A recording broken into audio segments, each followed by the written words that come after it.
नमस्कार दोस्तों, आपका बहुत बहुत स्वागत है आपके खास चैनल रिलेटेड में। आज मैं लेकर आपके सामने public finance and international trade by M L Jhingan second edition है। दोस्तों काफ़ी ज़्यादा फेमस हुआ एडिशन, इसके बाद भी काफ़ी एडिशन आए, लेकिन ये एडिशन ज़्यादा फेमस इसलिए हुआ क्योंकि उसमें पब्लिक फाइनेंस और इंटरनेशनल ट्रेड दोनों को कंबाइन करके दिया गया है। आज हम इसी बुक का रिव्यू करेंगे, क्या खास है इस बुक में और कितनी कारगर साबित होती है ये अगर आप किसी सेमेस्टर एग्जाम की तैयारी कर रहे हैं या फिर यूजीसी नेट की तैयारी कर रहे हैं। तो चलिए शुरू करते हैं बिना किसी देरी के किए। सबसे पहले बात कर लेते हैं इसके प्राइस टैग की।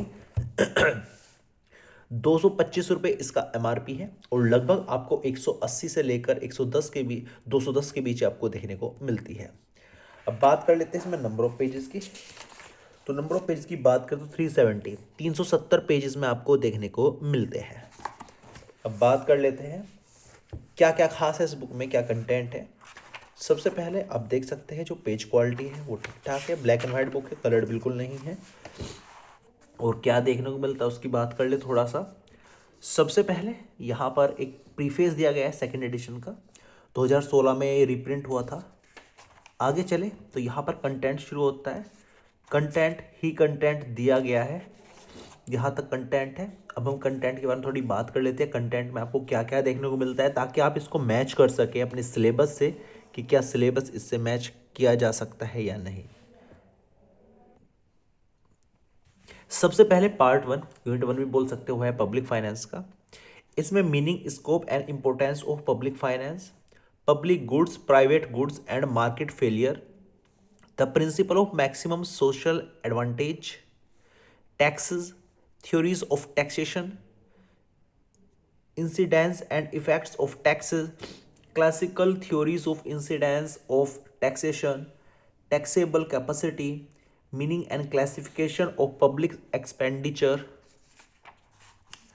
आगे चले तो आगे canons, effects and growth of public expenditure, public डेप्ट, public budget, functional finance and budgetary policy, defect financing and development, trends in tax revenue and expenditure of central and state governments in India।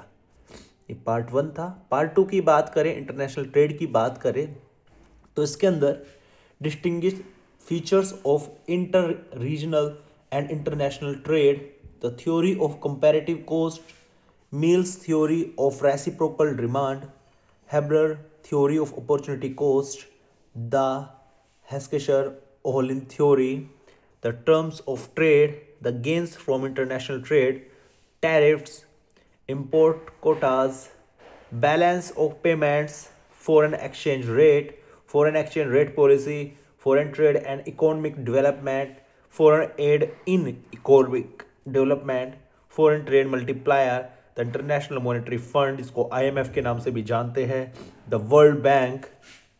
आगे चले तो आगे आपको देखने को मिलता है international monetary system, the general agreement on tariffs and trades, GATT, the world trade organisation, WTO के नाम से इसे जानते हैं, foreign trade and balance of payments in India.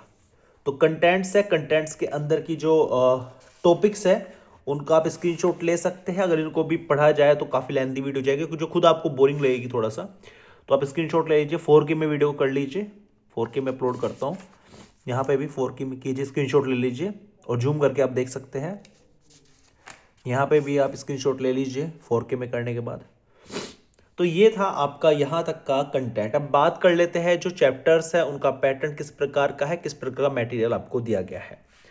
अगर हम कोई भी एक लाइन उठाए, all these definition are narrow because they do not include the major division of public finance and its main function।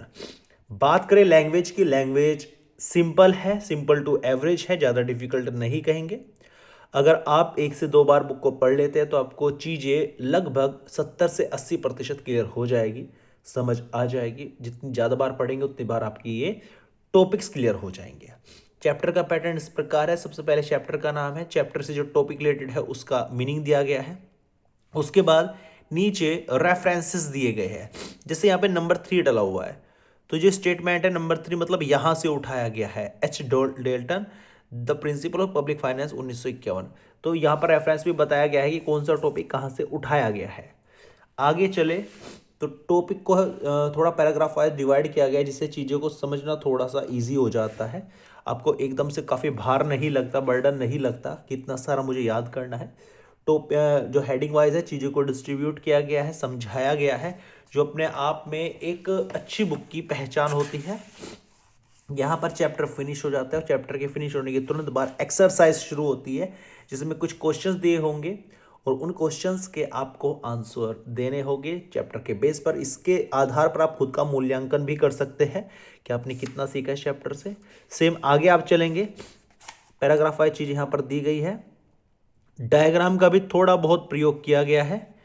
Topic को जितने कम शब्दों में समाप्त किया गया है वो अपने आप में एक अच्छी भूमिका निभाता है, क्योंकि जितना ज़्यादा लेंथी आप टॉपिक को कर देते हैं वह उतना ही बोरिंग हो जाता है और उतना ही उसको याद रखना थोड़ा सा डिफिकल्ट रहता है। तो कम शब्दों में काफ़ी अच्छी चीज़ संजोई गई है। जैसे यहाँ पे चैप्टर फिनिश होता है तो चैप्टर के तुरंत बाद एक एक्सरसाइज, क्वेश्चन आंसर की एक्सरसाइज आपको देखने को मिलती है। तो चैप्टर का सीधा सीधा सा पैटर्न है, सबसे पहला पूरा चैप्टर है, बीच बीच में डायग्राम का प्रयोग किया गया है और जैसे चैप्टर खत्म होता है तो एक एक्सरसाइज दी गई है। किसी प्रकार के ऑब्जेक्टिव क्वेश्चंस नहीं मिलेंगे, ट्रू फॉल्स नहीं मिलेंगे, फिल इन द ब्लैंक्स नहीं मिलेंगे, सिर्फ आपको लॉन्ग क्वेश्चंस मिलेंगे जिनका आंसर आपको खुद देना होगा। यही सेम पैटर्न पूरी बुक में यूज किया गया है।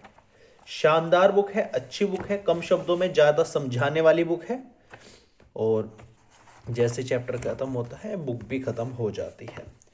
तो अगर रेटेड पर इसकी रेटिंग की बात करूं तो इसको मैं 5 में से 4.5 की रेटिंग दूंगा। 4.5 की रेटिंग इसलिए दूंगा क्योंकि थोड़ा डायग्राम का कम प्रयोग किया गया है, फ्लो चार्ट का कम प्रयोग किया गया है, जो थोड़ा सा चीज़ों को याद करने में बाधा पैदा करते हैं, डिस्टर्बेंस पैदा करते हैं।